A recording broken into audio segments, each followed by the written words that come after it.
3 o'clock. We can go live.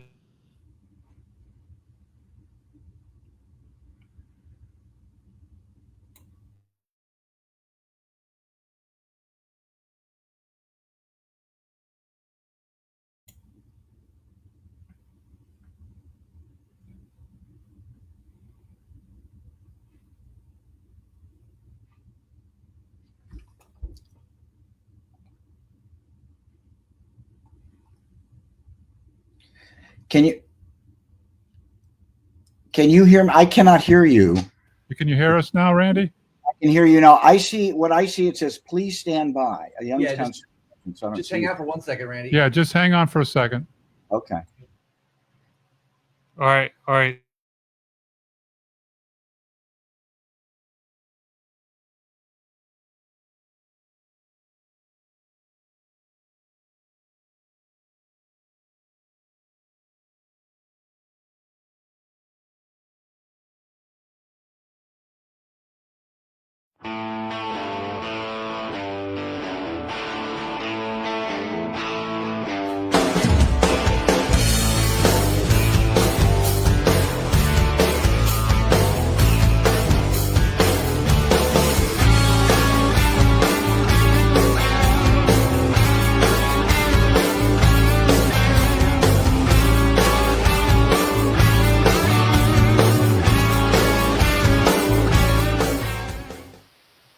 Hey, everybody. Welcome once again to the Dino and Dino Youngstown Studio podcast show on a Monday, August 25th, 2025 on Youngstown Studio with me, Dino Jr., and Dad, Dino Sr., and we have our special guest on the show today, Mr. Randy Rogel. We are so happy and excited to get Randy Rogel on our podcast show here in Youngstown, Ohio. And Randy, we welcome you to Youngstown, Ohio.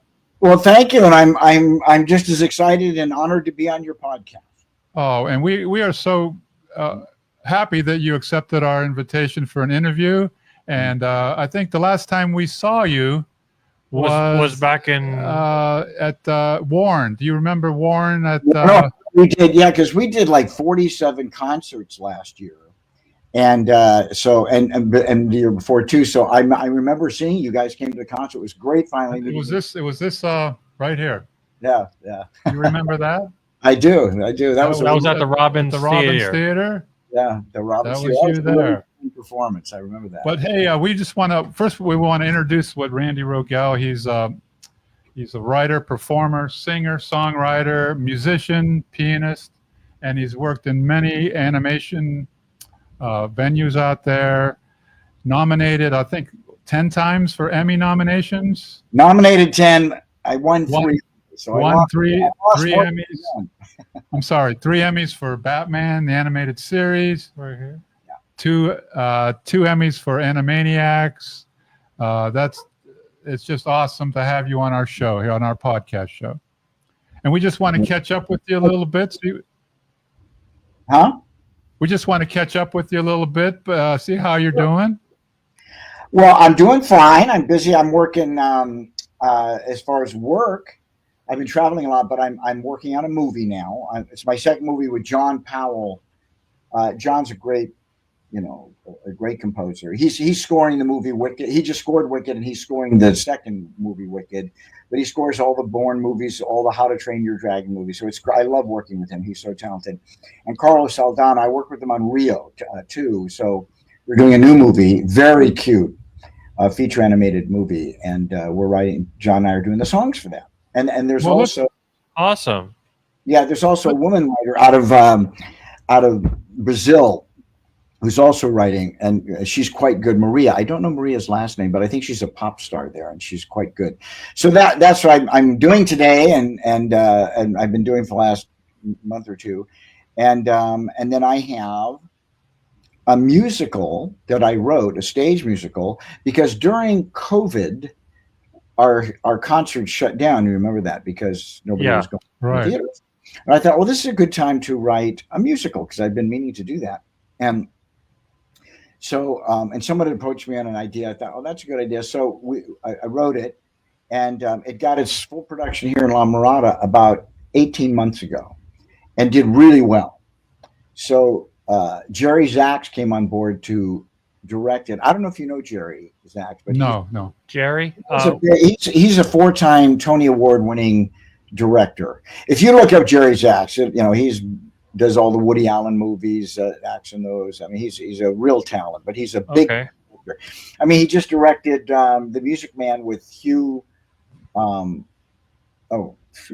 Who plays Wolverine? Hugh Jackman. Yeah. And Sutton Foster. He does all the big shows on Broadway. So they took my show to London, did the reading, and he directed it there. And since then, we've had a star come on board, and we now have I was in New York week before last. We have a producer. So I think if all goes well, it's headed to open in New York in about a year. Well, that sounds very good. But let's premature, but that's the plan. So that's what I've been doing. I'd like to back up a little bit, get a quick biography about your life, how you started out in the business. You didn't always start in animation. You started with a lot of other things prior to that. Yeah. Where were you born? I mean, like where were you born and raised? And yeah, I was born and raised in San Diego, California. San Diego, California, and I grew up and I broke into theater there. They actually had a lot of theaters, with the Old Globe Theater. It's a pretty famous theater, and a couple of other theaters that I may not even be there now. But I got a lot of stage experience, and one of them was it was called a Circle Arts. It wasn't around, but it was a theater where they brought national tours through. So we had all The King and I with Yul Brynner, the Broadway cast, and so I was exposed to those people, and I think during that I picked up a lot of sort of what standard Broadway fare, songs that tell a story or establish a character, that kind of thing, and I think that really rubbed off on me. But as a child, you took piano lessons as an early child. I was a terrible student. There was this little 80-year-old lady that lived in the neighborhood who gave piano lessons. So my mom, it's funny. I like to say when I picked up I picked up my Aunt and Annie. I was able to say, when I was a little boy, my mother scrubbed floors so that I could take piano lessons. And and it was nice to honor, because that's what happened. She did the housework for this woman, and she gave me piano lessons. But she was just a little local schoolmarm kind of thing. She didn't know much about theory or anything. So I just learned I played what I could read. But then when I got into high school, I started accompanying and writing, and then I got better. And where I really got better, I think, is when I went to work for Warner Brothers. Those 10 years I worked with Rich Stone and Gordon Goodwin, the Bernstein, all these really top writers, composers, musicians, and they really upped my game. But prior to that, I want everybody to know that you went to West Point. You're a West Point graduate, correct? That's right. When did that happen? Well, when I graduated from high school, I wanted to get an education, but we didn't have a lot of money. But my dad had been in World War II like everybody else's dad of my generation. I mean, he didn't stay in, but so I had that sort of view of the military. You should serve your country and all that. So and plus, West Point had this appeal because it was like Eisenhower and Patton and Pershing, all these famous guys. But it was hard to get in there. You had to get a congressman or a senator to give you an appointment because it was a competitive process, and they looked at your academics. I did pretty well in school, and they looked at your physical, your sports, also what you did just in outside of school, in your city, in your town, of what how active you were. And I was pretty I guess well-rounded in that area, certainly because I'd done theater. And so I did get an appointment to West Point and the Air Force Academy, I remember, but West Point had more of an allure to me, I guess. So I went, but I was so stupid. I didn't even really associate West Point with the military all that much. So when I got there, it was a very regimented environment. Also, in those days, it was an all-male academy.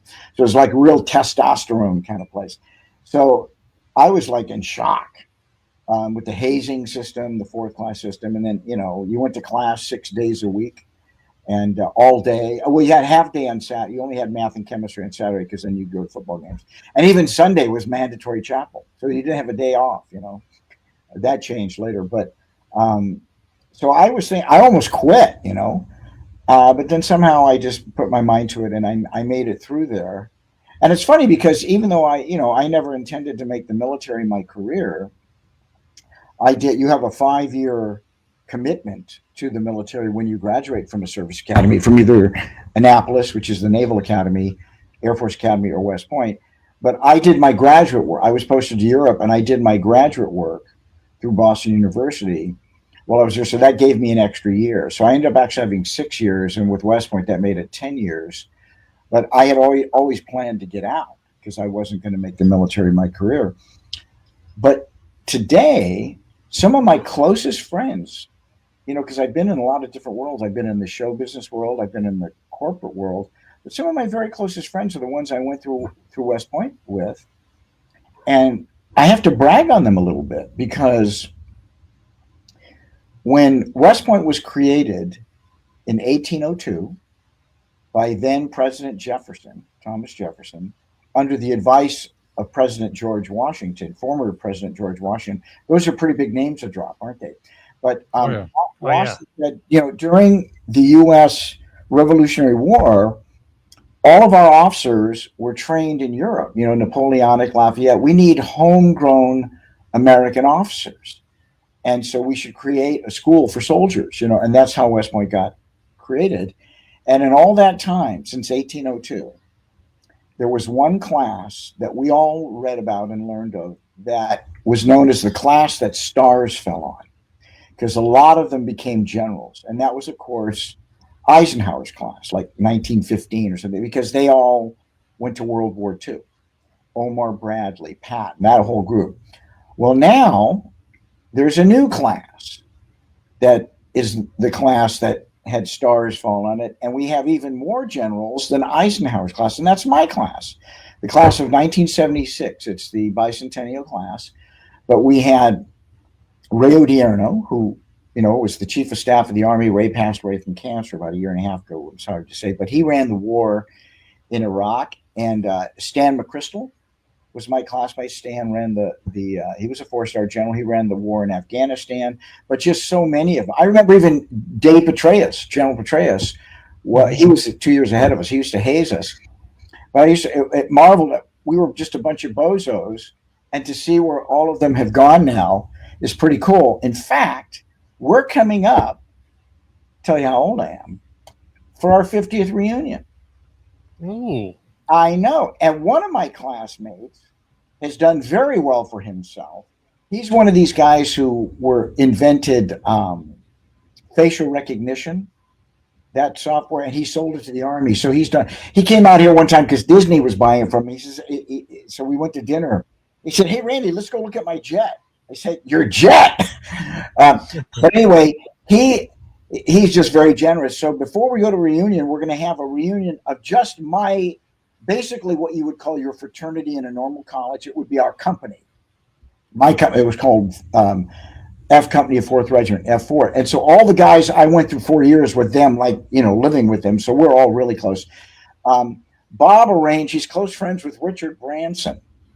So he said, "Yeah, I want to have a little reunion with just my company guys." And Richard very generously said, "Well, hey, why don't you take him on a cruise? Take him on one of my boats for a cruise, And he paid for it. So this Sunday, I'm leaving to go on a cruise to the Caribbean with my former West Point company. Well, that sounds like fun. I know. You know what else? With your reunion, I heard you say that you can still fit into your uniform after all these years. I can. And now, well, that's an accomplishment right there. I would love to see that. Dino, you're our age. For the older guys, you're right. To be able to fit into those clothes, it's a point of pride if you can still do that at our age. Hey, real quick, we're getting a lot of comments to ask questions. We're not. We just want everybody to know we're going to get to the questions here in a little bit. We just want to talk to Randy here for a little bit. And if we missed your questions, you can rewrite them again. Yeah. We've got Christina and Louise from Ireland listening. Oh, Christine Louise, hello. I love them. I met them back in London, and they came to see the concert. I finally got to meet them in person. Both very lovely. And we have Melina from Russia is listening. Oh, yeah. Mm-hmm. She drew a beautiful picture here. We're going to show them. I was so impressed with it. And we got Haley and Laura. They got all kind of questions, but we're going to get to those in a little bit. But if you all the listeners, you can send your questions in, and we'll read them to Randy. We'll read them to Randy. So let's fast forward. After the military, you went to corporate work, right? Yeah, because I was getting out of the military. I needed a job, and corporations love junior military officers because we've all got college educations. We've all, served in positions of command. We know the chain of command. We know lines of communication, how to exist in that world. And we're used to not making much money. Use the mouse for the sure. Oh, sure. Go ahead. Yeah, okay. Go ahead. They're used to us not making much money, and we all have all this training, so they love to suck us right up into low-level executive positions. And so I had interviewed with several, and Procter & Gamble offered me a position in Seattle. I remember because I was trying to get back to California. And I remember saying, "Well, where's Seattle?" And they said, "Oh my God, Seattle's beautiful."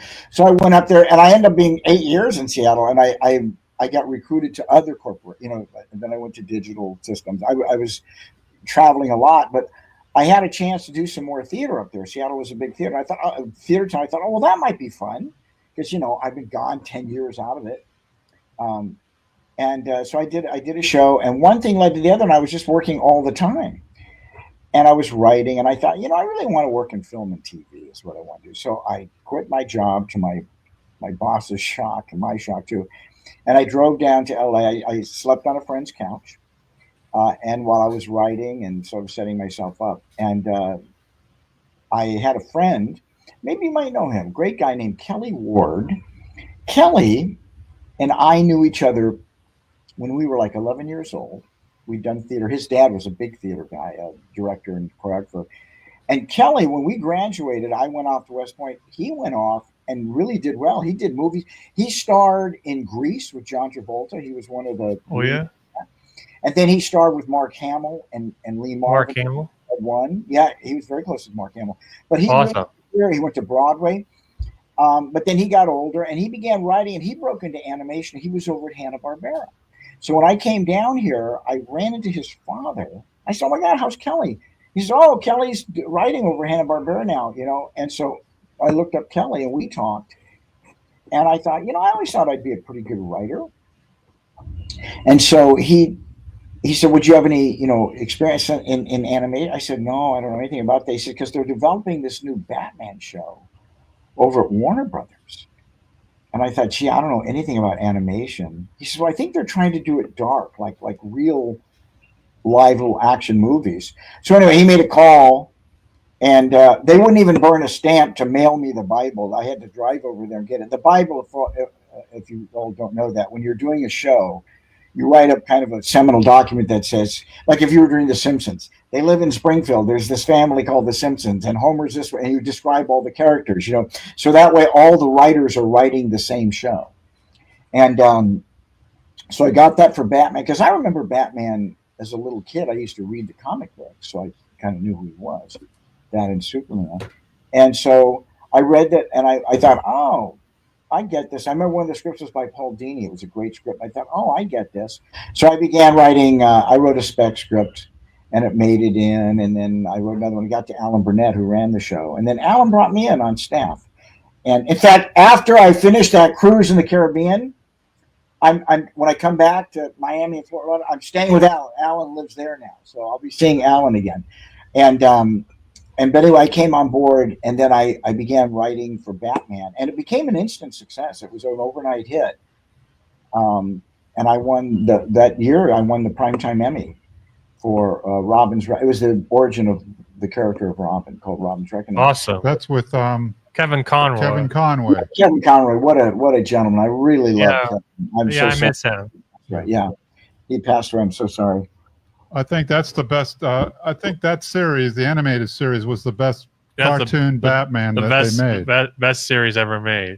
Well, I credit that to Bruce Timm and Eric Radomski came up with the look of that so brilliantly. I remember when I saw that sizzle reel, I thought, oh, that's pretty cool. And then Alan being like the perfect mix of people. Alan was the story guy. Alan was the one who ran the writer's room. And so, animation look is all very important. And casting is so important, but scripts are the most important. If you don't have a good story, nobody's going to want to watch it. So I give Alan full credit for developing the story sense of what Batman was all about. And I remember Boyd Kirkland, who directed probably close to half of the episodes of Batman, who's very active. They wanted to give him another deal to keep directing at Warner Brothers. He said, well, I want to direct a movie then. And they said, okay. And they gave him a Batman movie direct-to-video, So the budget was like maybe $3.5 million. And he came to me because he directed a lot of my scripts. And we wrote Sub-Zero together. And we wrote it and produced it together. And he directed it. And it came out just great. It won the Annie that year for the best, won several Annies, but won best movie over the Beauty and the Beast one, which I was really proud of. But I was at Sundance, and Roger Ebert was there. And Siskel and Ebert had done a review of our movie. And I don't know if you know this, but Batman was Warner Brothers' biggest, the live-action movies, was their biggest investment every 2 years, is what I was told. So when we were brought on to, we were given this movie, the first movie we wrote was Bane, and we made him the Terminator. It was just a great script, great story, because you can't kill him, and you can't bargain with him, you can't negotiate. So he's a really formidable villain for Batman, and because Batman's human, and it just came out great. And then I got a call from the lot, and Boyd and I went over there, and they said, "Hey, we got some great news for you. We just signed for the next. Joel Schumacher's going to direct it. Arnold Schwarzenegger is going to play Mr. Freeze." Ooh, yeah, that movie. And they said, so we want your villain to be Mr. Freeze. I said, oh no, we already wrote the script, and it's Bane's the villain. And one of the execs says, well, can't you just use your word processor to wherever you see Bane, just change it to Mr. To Sub-Zero, to Mr. Freeze? I thought, he's a completely different villain. It doesn't work like that. Never mind. Wait, we'll just write a new script. So then we wrote Sub-Zero. So that Bane one never got made, which is too bad because it was a pretty good script. But then I got called. Ours was previewing on the lot, and I got called by that same team. They said, we're going to delay the release of your movie by 10 months. I said, why? He said, because the live action one isn't going well. And the studio is worried they don't want to have any confusion in the marketplace between your two movies, that they could confuse them. And I said, but ours is animated and theirs is live action. And he looked at me, he says, listen, I don't want any shit. He says, I don't want any, your movie is being delayed. I thought, oh, okay. And so that's what happened. And so when I ran into, when Ebert and Siskel did that review of ours, it was pretty cool because they said, what's weird is the animated one is like live action. It's really good. And the live action one is like a cartoon. And he really, really talked ours up, which helped the sales. So when I saw him there, I thanked him for that. I said, hey, that was really nice of you. He says, yeah, animation's growing up. Animation, you can do so many things with animation now. You can do real stories. So that was my Batman involvement. But I was there a couple of years, but they were doing Tiny Toons at the time. Tiny Toons, yes. Yeah, Tom Ruger was running that show. But the great, those great guys, and I wanted to work for Spielberg, and so they were developing this new show called Animaniacs. I was talking to Peter Hastings about that. Let's pause right there. Pause right there, Randy. We're gonna get some of these people's comments about you. We're gonna start. We got Christina and Louise listening from Ireland right now. We got Christina, Cassandra, Haley. Let's read some of Christine's legend. Randy Rogel's a national treasure. And well, that's you're too kind, Christina. Let's see. We've got go down. Haley, Haley. We've got Haley Bolton from Delaware is listening. She says hello to Melina. Randy. Hi, Haley. And Melina go down a little from bit. Russia. We got Melina from Russia. She drew this picture of you, Rob. I know. I saw that from I think Christine and On Facebook. She drew this. And I was like, wow. I'm really impressed because if I had to draw for a living, I would starve to death. I can't draw. I can only write. But that was really impressive. So thank you. We have Ella Clifford Wilson from the UK. UK's listening. Let's see. Fantastic. Look at we're all over the we world. got Laura Shank. Laura Shanks from Florida. Louise. Christina says, "Hope you get your gift soon, Randy. Love to see you in London and finally to meet you. You're a legend." Well, it was really lovely to meet you and finally in person, Christina, and you too, Louise. And her sister, her twin sister. Your twin sister. My show now is going to open in New York, hopefully next year, but then it'll go to London, and maybe I can bring you to the show in London if it happens. We have Laura. Hope when Animaniacs Live comes to Orlando. Animaniacs Live, it's there. Randy's a musical genius. Randy should have won more Emmys. It just goes on and on, Randy. We got a lot of comments here. I don't think I can read all of them. I don't think I can read all of them. We have Cassandra. Just read Cassandra. Did you met Cassandra? Cassandra, the one in the you and Rob met Cassandra in Phoenix. No, it was. She says. Do you remember me from Phoenix? She went I remember Phoenix very well, and I remember the day we did the show. Was it like 113 degrees outside? I think so. Yeah, she was at Rancho Cucamonga, I think it was. Cucamonga too. Which is the LA area.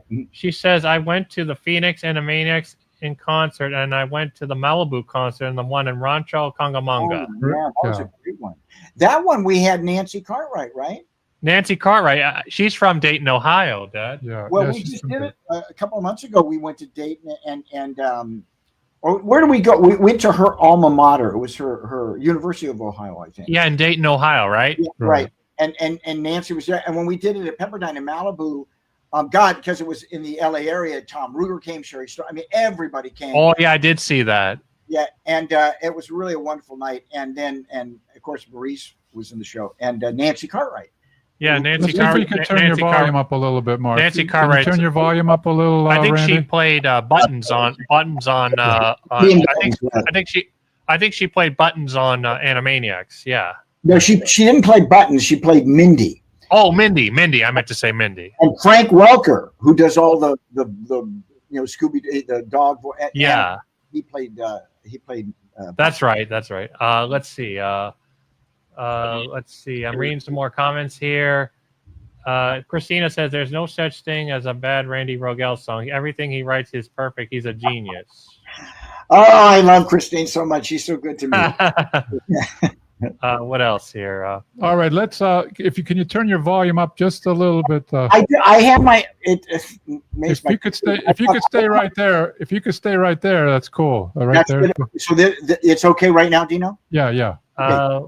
My friend Lisa Rubino says, Randy, are you planning to perform in Salt Lake City for Animaniacs in concert? Salt Lake City? Our agents are the ones who book that, and I don't think we have any for the rest of this year, but we have some starting next year. But again, because we did so many last year, I don't think theaters like to book the same show 2 years in a row. So we'll go back. Louise says, Laura Shank, hope you get to meet Randy. Truly, he is the nicest person you'll ever meet, just like Rob. So you got a lot of fans. Let's wait. We got somebody here. Hold on. Brenda Cokerfield. Hey, Dino and Dino. It's Brenda watching from Cleveland with John Perry. Lisa Rubino. I'm watching from Eagle Mountain, Utah. We got Utah. We've got Florida. We've got Delaware, Ireland, Russia. We're all over the place. We're all over right now. But the United Kingdom. What time is it in Ireland? Yeah, what time is it in Ireland, Christina? Or Russia, too. We got Russia here. Russia. My gosh, you're right. They're staying up late just to see you. Well. During our radio show at Golden String Radio, our show is on late. Okay, so now let's fast forward. Now you're at Batman the Animated Series. Right here. And you find out about another cartoon being produced called Animaniacs. Let's go from there. What happens next? Well, Animaniacs was in development because Tiny Toons had done so well. They wanted to do another Yes. show. Of course, they wanted to do it with Steven Spielberg, and he was in for it. And they had this, because Steven just loves the old Looney Tunes ideas, and so that they were developing. And I said, well, I should write for that show. And they said, no, you write that Batman, that really dark stuff, and this is a comedy. And I said, well, comedy is me, So then I went back, and so I had been talking to Peter Hastings. He was on the staff there. Peter's like one of the most talented guys I've ever met. I know Peter Hastings. I'm good friends with him on Facebook. Yeah. Peter just directed Dogman, the movie Dogman, the animated movie. He's doing really well, I think. Oh, what was it again? Dogman. I think it's called Dogman. I saw it. It's really a cute movie. Oh, okay. It's a DreamWorks movie, and Peter just directed it. DreamWorks. Oh, okay. DreamWorks. Okay. Yeah. Anyway, we were, and I worked with Peter there. Then Peter went on to Disney from Warner Brothers. But anyway, I went home, and my mother had bought my son, my little boy, a globe, like you see in schoolrooms, the little globe that's very common. Mm-hmm. And she bought it for his birthday. So I was sitting there teaching him, showing him the countries of the world on the thing. And as I was doing it, the thought occurred to me, I wonder if that make a funny song, So I just wrote that song, or a couple of days, put it together, and then I brought that in and I showed it to Tom. I said, what about this? And he liked it, so he sent it to Steven Spielberg, and he liked it. And they said, oh, okay, well, let's do that. We'll do another one. And they said, do all the states and their capitals. So I thought, okay. So I did that one. And I put it to Turkey in the Straw, so it would have that Americana kind of feel. And then they started doing, they asked me more and more. And I thought, we can do more than a list song, guys. And I had been in the car with my kids having a fight, my son having a fight with some friends. And that's when I thought of I'm Mad. So pretty soon they moved me over onto Animaniacs, and I was writing full time on Animaniacs. And what was funny is about, I don't know, about a year and a half later or whatever, we got, because Animaniacs was a hit right away. Alan came to me and says, hey, we're behind on Batman scripts. I was wondering if you could write a Batman script or two for us. I thought, that'd be fun. I haven't written a Batman script for like a year and a half, whatever. So on Monday morning's meeting with Jean McCurdy, she was the president of I know Jean McCurdy. Jean's just the best. She's just wonderful. And so we're going around the room, who's doing what? And I said, I'm going to be working on a Batman script here. And she goes, Batman? But you write the comedy stuff, and Batman's dark, I said, lest we forget, I started on Batman. You're only as good as your latest sale. So anyway, that was my time. That was like 10 years at Warner Brothers before I went to Disney, and it was a great time. Really enjoyed it. And do you know who Paul Dini is? Paul Dini? Paul Dini and I are very close friends. In fact, he's a good. Yeah, Paul and I shared an office together. We went to work later. Tom Ruger created another show for Disney called The 7D. Oh yeah, that right. Yeah, it was the Seven Dwarfs before Snow White shows up, and so Paul and I shared an office. But Paul and I were worked together on Batman. I would have to say, and I don't know if anybody would really argue this point, Paul Dini was hands down the best Batman writer. Yes, he is. A lot of good scripts. But Paul Dini had so many ideas. He was just a fountain of ideas and just terrific writer, great dialogue. He worked so well with Alan Burnett. We had Marty Pasco on there at that time. We had, I can't think of his name. I'll get it. He was one of the story editors. But those four. But Paul really emerged to me as the big writer on Batman. Yeah, he's a good writer, and he's a good friend on Facebook. Yeah, he's a fabulous writer, and he then he went to Disney, and then he wrote on Lost. Paul has got a list of credits that are really impressive. Awesome. Well, they say when you were great guy. Go ahead, Dan. They said when you were when you were at Batman, the animated series, and you wanted to go to Animaniacs, they didn't want you until you wrote Yakko's World. Is that true? Is that what happened? Yeah, I mean, I think maybe they might have been looking at me. I wrote a couple, they would say, well, you can write this, but they already had their crew in place because of the Tiny Toons. And that would have been Paul Rugg, John McCann, Peter Hastings, Nick Hollander, Sherry Stoner, Deanna Oliver? Yeah, I was saying Oliver. Deanna Oliver, who also became a story editor. They were all, knew each other. So I was kind of the new guy in the room. To break in, but I think based on those songs, and I think also the idea that making it a musical show, having songs just for the sake of song, like suddenly the characters would just do a song and then you'd fade out. It was a magazine show, so yeah, like Rocky and Bullwinkle, where you'd see this, then you'd see Fractured Fairy Tales, then you'd see Miss Sherman and Peabody. We had Mindy and Buttons, we had Pinky and the Brain, all those, and one of those little franchises was suddenly they would just do a funny song about something. And so I think I kind of owned that portion of I think probably Paul Rugg did most of the Warner Brothers cartoons. Peter Hastings did most of the Pinky and the Brain. I did most of the songs. Everybody did a little bit of everything. Sherry Stoner was Slappy Squirrel. And then, of course, Tom Ruger was in charge of it all. He sat over everything. And awesome. So he had his hands in all of the franchises. He really guided that ship.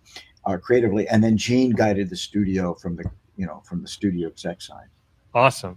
But you weren't reluctant to leave Batman to go because that was a hit. Going to a show you didn't know was going to be a hit. That's a good question. A very good question, And in fact, it was kind of evolutionary. In other words, I was writing for both. I was writing for Batman and I was writing for Animaniacs, but gradually I was getting more and more assignments to do more songs, and then gradually I moved away from Batman and they had other writers, so I just went full time because you have to count for your time because that comes out of the budget of the show. Like my time spent on Batman would come out of the budget for Batman for that episode and Animania. So if I was working full time on Animaniacs, that would come from the budget of Animaniacs, not from Batman. Okay, so what was the run for Animaniacs? What year did it run from? You mean the TV show? Yeah. 1993 to 1998. 98. 5 years. Yeah.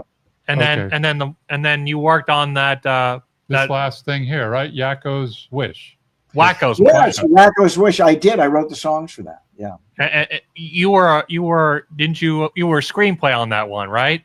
Yeah, too. I worked on that. I think everybody contributed. If you look at the bottom, you can't see it. You can't see it on the bottom there. But if you look at the bottom of this poster, your name's on there. I think that was the finale for for the original Animaniacs until the reboot in 2020, 20 years later. That movie was made in 1999, and then 20 years later, the reboot came on. Yeah, I remember I wrote this really cool song because they're going to go to Mr. Plotz to make a movie. And I had this great little tune that we end up using, but Rich Stone said, I can't use that. It was, we're on our way to go see Mr. Plotz. He's all the movie lots. And I had to, Rich changed it to some little different note, which I didn't like because he said, it sounds like the Donna Reed show theme song. I thought, nobody's going to know that. But anyway, so that's why it's got the tune it has now. But that was a really fun one to work on. And you're right. So Wacko's Wish is is it like a winter movie or a Christmas movie it has a holiday feel to it. Because I wrote that. Remember, I wrote that New Year's Eve song. It's New Year's Eve, looking cute. So they did have that New Year's Eve feel, and it was kind of the swan song. By the time we were doing that, we were all working on other shows too, as well. Yeah. Yeah. You don't happen to be by your piano or anything right now, do you? I am by my piano. You are? Oh, you are? Yeah. Well, would you give us a little bit? So it would be.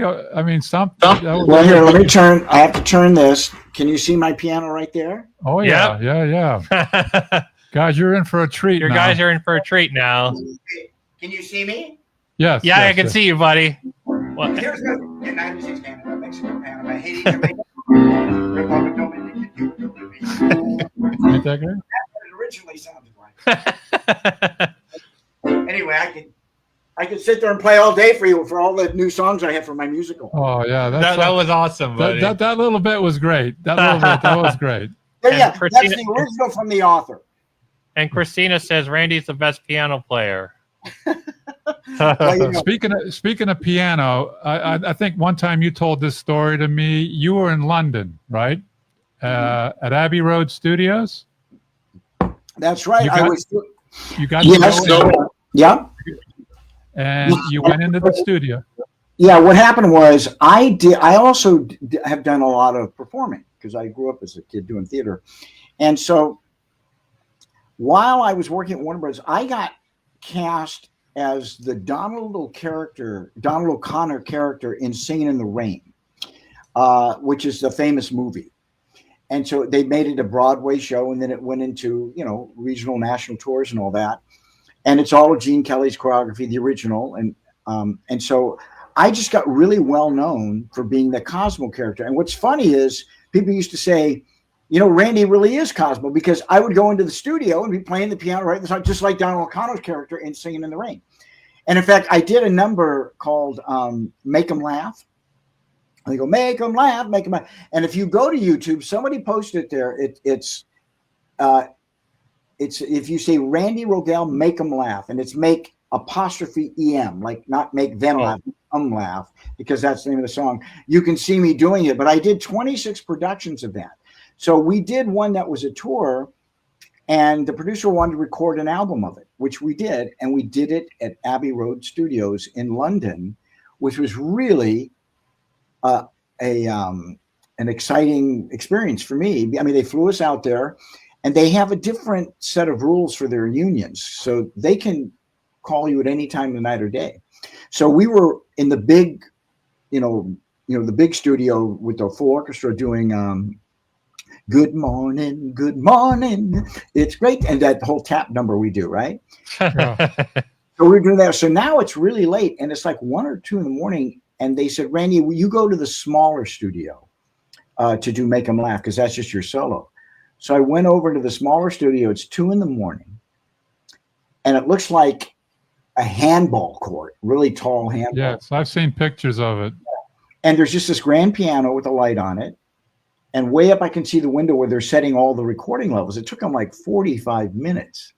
And so while I'm sitting there, the conductor came over the mic. He says, Randy, this is the room, where they recorded Abbey Road.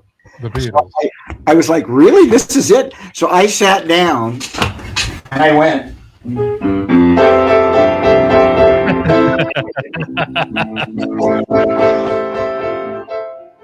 Anyway, I started playing all the songs from Abbey Road in the room at 2 in the morning, and it was like cosmic for me. It was like that had to be you being a piano player and a musician. That had to be like surreal, right? I mean, awesome. Yeah, man, Yesterday and all these, Beatles tunes. It was really pretty cool. So it was really pretty cool doing that. But that was my Abbey Road experience. And then the album came out, and it did pretty well. You can actually find it on Amazon. We also saw Jess Harnell recorded in there with Rob and Jim Cummings. They did. Jess is like such a Beatles file, file. In fact, when Jess does it, when we first started Animation Concert, Jess did several with us. He hadn't done it with us for a while, but he does this whole thing, how he came up with Wacko's voice. And it's really amazing to hear him tell that story, because they were looking for, what would be, he goes, well, what about like, a British accent, like what about one of the Beatles? They say, yeah, do the Beatles. He goes, well, which one? What do you mean? Which one? They all sound the same. He goes, oh, no, Paul sounds like this. And it's like amazing. So I told Jess the story I just told you. And we were at the piano, and I sat, and he was like, I can't believe you got to do that. He was like, so he rented out on his own. He rented out Abbey Road Studios and had Jim and Paul and Rob and all that go in there and record with him. So he'd have that experience, which was pretty cool. So yeah, he had to up one you on that because you were in there. Yeah. Well, he maybe upped me one. I don't know, but I was there recording an album. They brought me there. I didn't pay for it, but anyway. Did you walk across the crosswalk there? Of course we did. Everybody does that. We walked there. We did that, because the 4 leads of Singing in the Rain, we all did that. And I've got to find that picture. It's somewhere, but it's of course, everybody whoever goes by Abbey Road Studios takes that Yeah. picture, you know. That's awesome. So let's see. Okay, after the reboot comes out, right? The reboot comes out, and what year was that? The 2020. 2020. Right. Mm-hmm. So, tell us a little bit about the reboot. Well, with the reboot, I kind of understand this. You know, they wanted. We had all done the show during the 90s, so I think they wanted fresh new people. You know, younger people, and I get that. I was called in. They talked with me, and I helped with a couple of the songs. But I was not on staff and all, and I helped. I came in with a couple, and I wrote them, and then they had other people they put on the song with me. You know, so it wasn't like the days when Wellesley Wild was he was the showrunner, and he came from Family Guy, so he had that sensibility about the show. But I really liked him, and I liked all of them. So I did what I could to help. You know, but we were busy doing the concert series, which was really kind of the original Animaniacs. I didn't do any songs from the reboot, and the reboot did well enough that Rob, I mean, they got renewed, and Rob got nominated for another Emmy. It was really terrific. So I was really delighted to see them rebooted. I know some of the writers were disappointed that they weren't brought back. Right. Yeah. I'm disappointed for them too, but I kind of get that would have been Steven's decision, and also Warner Brothers. You know, saying. I think there was a song that got nominated at the Emmy Award, Suffragette City, I think it was called. Suffragette City. Yeah, I think I saw it on the Annie Awards when I was watching it on live TV. Okay, I'm sorry. Let's get some comments here from some of our Facebook listeners. Let's see. Get Jess Harnell, Maurice LaMarche to join the concert, says Laura Shank. Well, that would be something I would love. And Tress MacNeille used to do it too, but Tress is, you know, it has been so successful in her career. I think she's kind of retiring. I suppose we begged her, she might do one, but she, you know, for her going on stage is not that big a deal anymore. But yeah, it would be really fun to do a big one with a full orchestra and bring Jess and Tress. Maurice already does it, and Rob. Yeah, that would be a really fun one because they're all so talented. Christina says, I would choose Randy over the Beatles anytime. He's way more talented. Legend. Well, I don't know about that, but that's certainly a nice compliment. And Louise, go up, Dean. Go the other way. Louise says, one more. Hope Randy makes it to Ireland one day. There's a pint of Guinness waiting for you, Randy. Well, I'll take you up on that when I get to Ireland. That would be lovely. And let's see what else we have. Everybody's just praising Randy here. He should have a Walk of Fame. They all have tattoos of you, Randy, on their arms and stuff. Yeah, did you see that? I'm so blown away, so honored. This is so wonderful of you guys. I'm very flattered. And, what is Cassandra? She asked about a song. I think Cassandra. Here, let me see if I can find it here. Hold Cassandra says. Let's see. Hold on. I'll find it here. Hold on one second, Dad. She was the young lady in the wheelchair. I don't know if you remember her. Oh yes. Cassandra. Let's see if I can find. Let's see. Hold on. I'm there. There it is. Where is it, Dad? No. That's the other comment. Let's see. I'm looking. There. Stop. There it is. And Randy, no, wait. Here. I'm looking for it. Hold on. What? And Cassandra says, and Randy, I have a question for you. What's your favorite Animaniac song to compose or write? Your favorite. Well, that's hard to say, but yeah, they're like your babies, right? They're children. I have the same answer exactly. That's what Steven Spielberg said. Which is your favorite movie you've done? He goes like, which is my favorite child? Oh, here's. Go ahead. There's a question there. Go ahead. What's the question? It says, Cassandra says, and Randy, I have the musical question. I wrote my first song and everything, but I'm thinking about writing more. What kind of advice you would give me as a songwriter, as a beginner songwriter? Well, I don't know what kind of songs you write. See, if you're writing pop, or if you're, for me, more where I fall, I write more sort of in that theater style. The song tells a story, so lyrics are really important, but you want to have a catchy tune. But my instinct would be to tell you to write what you love, because that's probably what you're going to be good at. And look at, like, I sometimes tell writers this, not composers, is like, look at what movie would you have written? she likes that artist Selena. She likes. Okay, Yeah. great. Selena, that's more Latin pop, isn't it? Then that's Yes. I would listen to that and study that. I would really get to know my craft. Getting back to what I was just going to say is, I'll tell you right. What movie would you like? For me, I would have written Back to the Future. That's such a movie I would have written. So it tells me, oh, that's where my sensibilities are in a comedy, maybe in a broad, kind of a little bit sci-fi to it and fun. But for her, look at what music do you love to listen to, and then I would get really good at your craft. One thing I have noticed is that people who are brilliant musicians are not necessarily good songwriters. And you will find some really brilliant songwriters are not great musicians. Look at Irving Berlin. Irving Berlin probably had more hits than just about anybody. I mean, if you look at the songs that guy wrote, it's Americana. It's America, America the Beautiful, White Christmas. I mean, it White goes. Christmas, yes. He couldn't play piano. He could play in G flat, with all the black notes. That's all he could play. Jerome Kern, who wrote all those beautiful melodies, Showboat, he was a terrible piano player. So I've seen people, who aren't great musicians, but they have a real knack for melody and for lyric. So find, what you write in just because maybe I don't know how good a musician you are. I would really study it and become as good as you could, but you can still be a great songwriter. And listen to the people who really turn you on. You go, God, I love that person's music, and try to listen to it and I don't want to say copy it, but if you just try to write in that vein, believe me, you'll find your own voice. You won't be copying them. Or sooner or later you'll catch up. But remember, you got to write bad stuff before you write the good stuff too.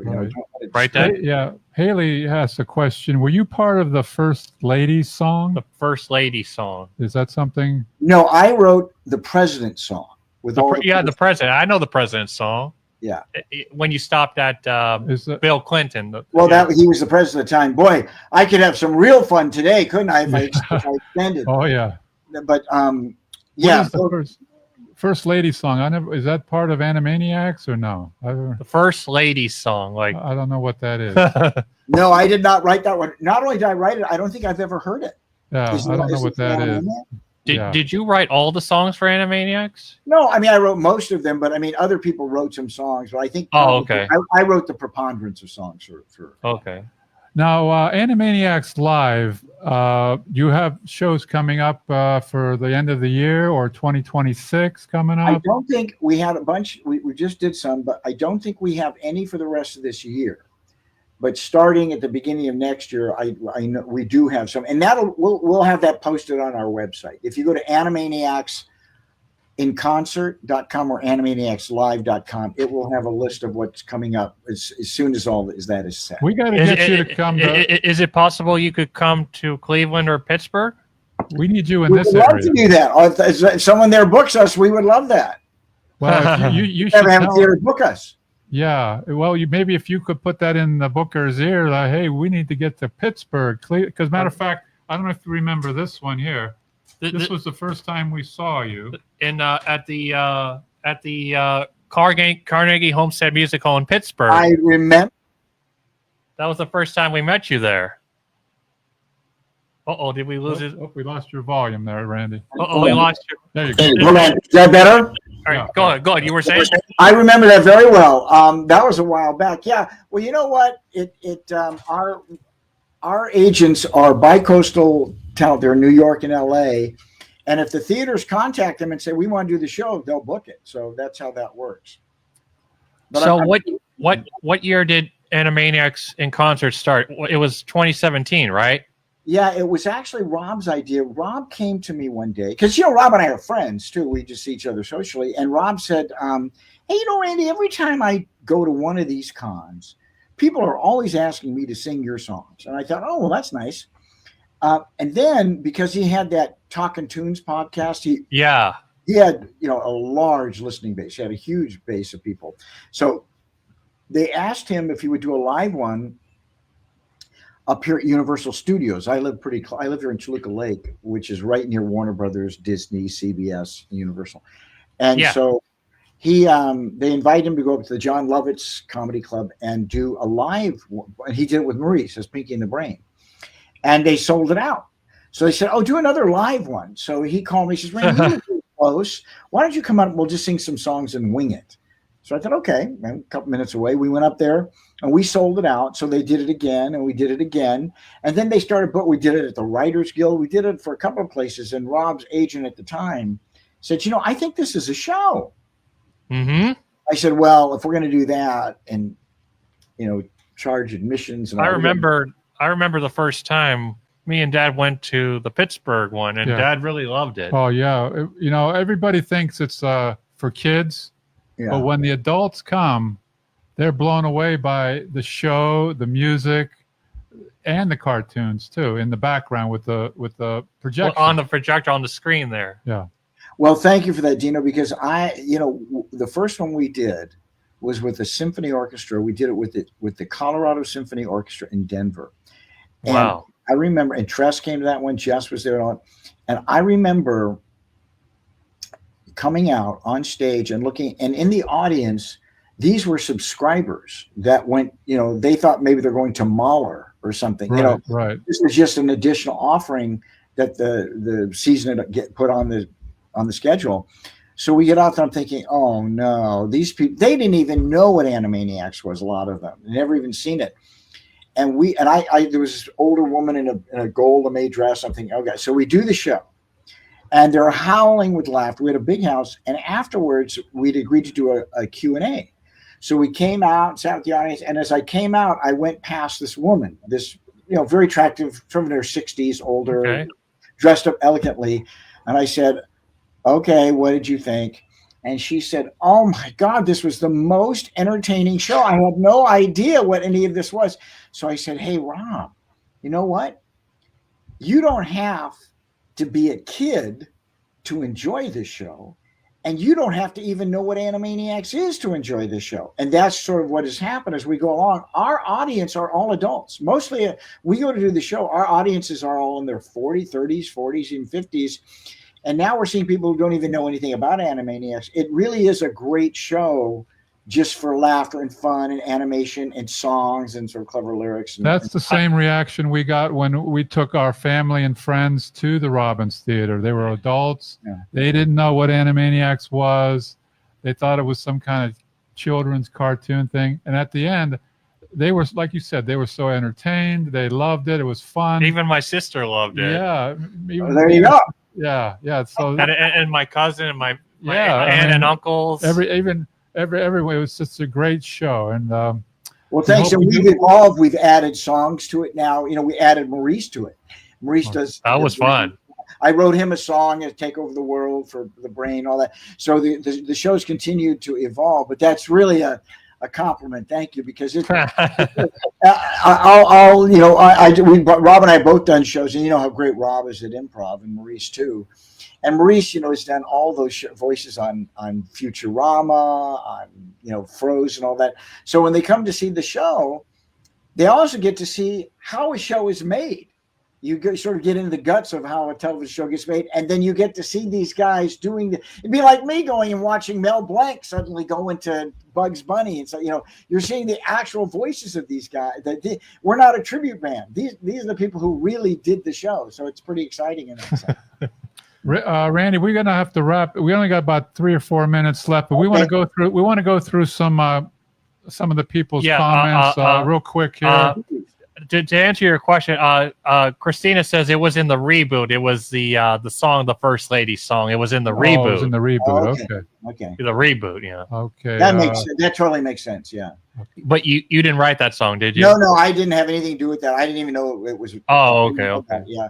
They brought me in on some specific songs. One of them, Wellesley called me. He says, "Hey, you should be writing this song because it's you." I go, "What are you talking about?" He goes, "Yeah, the Russians have captured you, and they're making you write these funny songs for a fake show." So they brought me in, and I did my own voice, and I'm actually in one of the episodes on the reboot. Oh yeah, I did see that in the reboot. That was a great cameo over there, right? Well, Laura says, Randy, you, Rob, Maurice, and Jess are all welcome to Florida. In fact, every one of you are welcome. Well, we'd love to do that. That'd be fun. Maureen says it was a wonderful show. Animaniacs Live. Christina says, awesome. We're having a great evening with Randy and the Dinos. Randy, stay safe. Love from Ireland. Hope you get your gifts soon. I guess she's sending you gifts. She is. And thank you. And I'm sure I'll get it from Robin. Thank you, Christina and Louise. That's so wonderfully generous. And we have this beautiful picture from Marina from Russia. Oh, that is so cool. We have our Irish flag here. That's great. And Art Dubin from Michigan says, Randy Rogel, what a great interview. I enjoyed it. Well, thank you. How'd we do, Randy? How'd we do as amateurs? You know, I've been interviewed a lot, and you guys are terrific. And it's and I love you guys anyway because I know you personally and socially. Well, if you could pass it on to Rob and Maurice, we'd love to get them on our podcast. Oh, absolutely. In fact, I'm going to see Rob today, and Rob would absolutely do you. Rob always talks about you. I know. Yeah, and tell them about our Youngstown podcast show. We would love to have them on. And Louise says, got your Batman cufflinks for Christmas. We'll send closer to December. Okay. All right. Well, Randy, we want to wish you a happy Labor Day. Happy Labor Day. Happy Halloween. And also Thanksgiving. Also, you have a birthday in October, right?